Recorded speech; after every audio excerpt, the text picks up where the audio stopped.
بسم الله الرحمن الرحيم.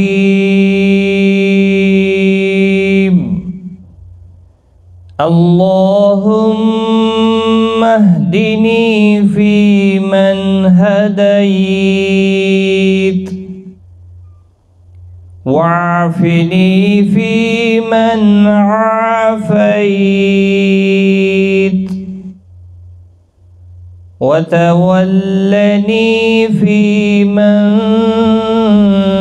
توليت، وبارك لي فيما أعطيت، وقني شر ما قضيت،